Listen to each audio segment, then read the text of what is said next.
जय श्री राधे कृष्ण। आप सभी का आपके अपने YouTube channel VK Mishra present में बहुत बहुत स्वागत है। आइए आज आप सब सुनेंगे महालक्ष्मी व्रत की कथा। महालक्ष्मी का व्रत जो कि मदरत्न स्कंद पुराण के अंतर्गत भाद्रपद मास शुक्ल पक्ष की अष्टमी तिथि से लेकर के आश्विन मास कृष्ण पक्ष की अष्टमी तक महालक्ष्मी माता का 16 दिनों तक पूजन किया जाता है। जो भी भक्त सच्ची श्रद्धा के साथ नियम और निष्ठा के साथ 16 दिनों तक महालक्ष्मी का व्रत धारण करते हैं, इस दौरान माता लक्ष्मी की पूजा अर्चना करते हैं, कथा श्रवण करते हैं, इससे माता लक्ष्मी व्यक्ति के सभी प्रकार के पाप और ताप को नष्ट करती हैं तथा इनकी कृपा से धन धान्य और सभी प्रकार के सुख संपदा की प्राप्ति होती है। तो आइए सुनते हैं महालक्ष्मी व्रत की कथा। तो बोलिए प्रेम से महालक्ष्मी माता की जय, भगवान विष्णु की जय, सर्वदेवी देवता की जय। बहुत समय पहले की बात है।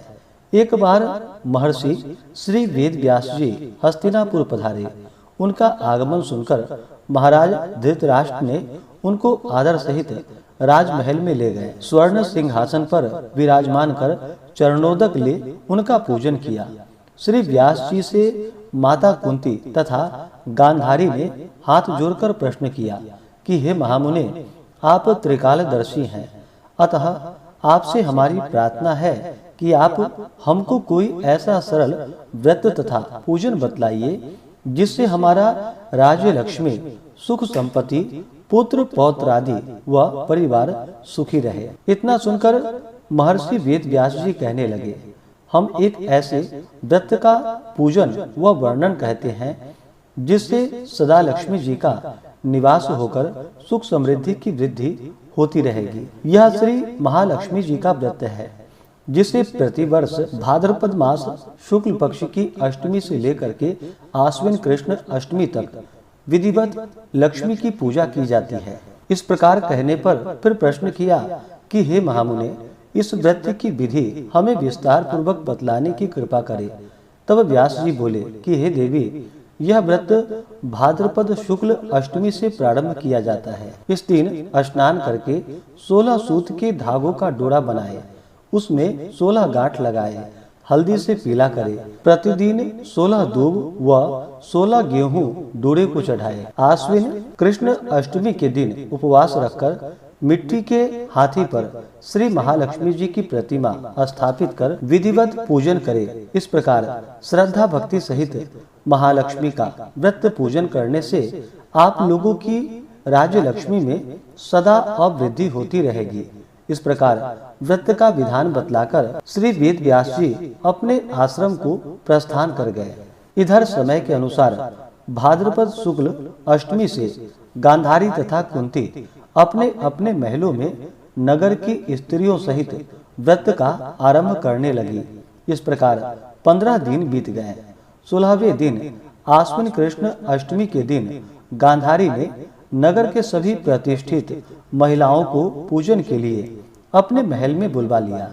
माता कुंती के यहाँ कोई भी महिला पूजन के लिए नहीं आई। साथ ही माता कुंती को भी गांधारी ने नहीं बुलाया। ऐसा करने से माता कुंती ने अपना बड़ा अपमान समझा। उन्होंने पूजन की कोई तैयारी नहीं की एवं उदास होकर बैठ गई। जब पांचों पांडव युधिष्ठिर, अर्जुन, भीम, नकुल और सहदेव आए तो कुंती को उदास देखकर पूछा कि हे माता, आप इस प्रकार उदास क्यों हैं? आपने पूजन की तैयारी क्यों नहीं की? तब माता कुंती ने कहा कि हे पुत्रों, आज महालक्ष्मी जी का व्रत का उत्सव गांधारी के महल में मनाया जा रहा है। उन्होंने नगर की समस्त महिलाओं को बुला लिया है और उसके 100 पुत्र ने मिट्टी का एक विशाल हाथी बनवाया, जिस कारण सभी महिलाएं उस बड़े हाथी का पूजन करने के लिए गांधारी के यहाँ चली गई हैं, लेकिन मेरे यहाँ नहीं आई। यह सुनकर अर्जुन ने कहा कि हे माता, आप पूजन की तैयारी कीजिए और नगर में बुलावा लगवा दीजिए कि हमारे यहाँ स्वर्ग से ऐरावत हाथी की पूजन होगी। इधर माता कुंती ने नगर में ढिंढोरा पिटवा दिया और पूजा के विशाल तैयारी होने लगी। उधर अर्जुन ने बाण के द्वारा स्वर्ग से ऐरावत हाथी को बुला लिया। इधर सारे नगर में शोर मच गया कि कुंती के महल में स्वर्ग से इंद्र का ऐरावत हाथी पृथ्वी पर उतारकर पूजा जाएगा। समाचार को सुनकर नगर के सभी नर और नारी, बालक एवं वृद्धों की भीड़ एकत्रित होने लगी। उधर गांधारी के महल में हलचल मच गई। वहां एकत्र हुई सभी महिलाएं अपनी अपनी थालियां लेकर कुंती के महल की ओर जाने लगी। देखते ही देखते कुंती का सारा महल ठसाठस भर गया। माता कुंती ने ऐरावत को खड़ा करने हेतु अनेक रंगों के चौक पुरवाकर नवीन रेशमी वस्त्र बिछवा दिए। नगरवासी स्वागत के लिए तैयारी में फूलमाला, अबीर, गुलाल, केसर हाथों में लिए पंक्तिबद्ध खड़े होकर जब स्वर्ग से ऐरावत हाथी पृथ्वी पर उतरने लगे तो उसके आभूषणों की ध्वनि गूंजने लगी। ऐरावत के दर्शन होते ही जय जयकार के नारे लगने लगे। सायंकाल के समय इंद्र का भेजा हुआ हाथी ऐरावत माता कुंती के भवन के चौक में उतर आया। तब सब नर नारियों ने पुष्पमाला, अबीर, गुलाल, केसर आदि सुगंधित पदार्थ चढ़ाकर उसका स्वागत किया। राज्य पुरोहित द्वारा ऐरावत पर महालक्ष्मी की मूर्ति स्थापित करके वेद मंत्रोच्चारण के द्वारा पूजन किया गया। नगर वासियों ने भी महालक्ष्मी पूजन किया। फिर अनेक प्रकार के पकवान लेकर ऐरावत को खिलाए और यमुना का जल उसे पिलाया गया। राज्य पुरोहित द्वारा स्वस्ति वाचन करके महिलाओं द्वारा महालक्ष्मी का पूजन कराया गया। 16 गांठों वाला डोरा लक्ष्मी जी को चढ़ाकर अपने अपने हाथों में बांध लिया। ब्राह्मणों को भोजन कराया गया।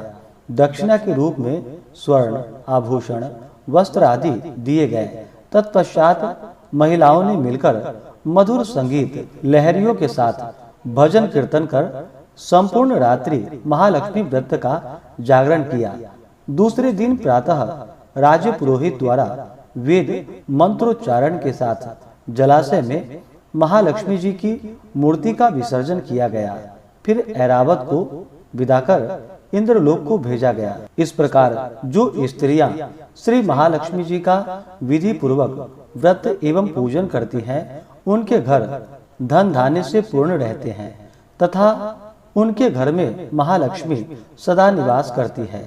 इस हेतु महालक्ष्मी जी की यह स्तुति अवश्य ही इन मंत्रों के द्वारा करनी चाहिए। महालक्ष्मी नमस्तुभ्यम, नमस्तुभ्यम सुरेश्वरी, हरि प्रिये, नमस्तुभ्यम, नमस्तुभ्यम दयानिधे। इस प्रकार से जो भी भक्त सच्ची श्रद्धा के साथ भाद्रपद शुक्ल अष्टमी से लेकर के आश्विन कृष्ण अष्टमी तक महालक्ष्मी व्रत को धारण करते हैं, माता लक्ष्मी की पूजा अर्चना करते हैं, कथा को सुनते हैं तथा इस दौरान श्री सूक्त आदि का पाठ या श्रवण करते हैं, इससे माता लक्ष्मी प्रसन्न होकर के अपने भक्तों के सभी प्रकार के दुख व कष्टों को दूर कर देती हैं तथा सभी प्रकार के सुख और समृद्धि का आशीर्वाद प्रदान करती हैं। तो बोलिए प्रेम से माता लक्ष्मी की जय, सर्वदेवी देवता की जय। तो आशा करता हूँ कि यह कथा आपको अच्छा लगा हो। इसी प्रकार से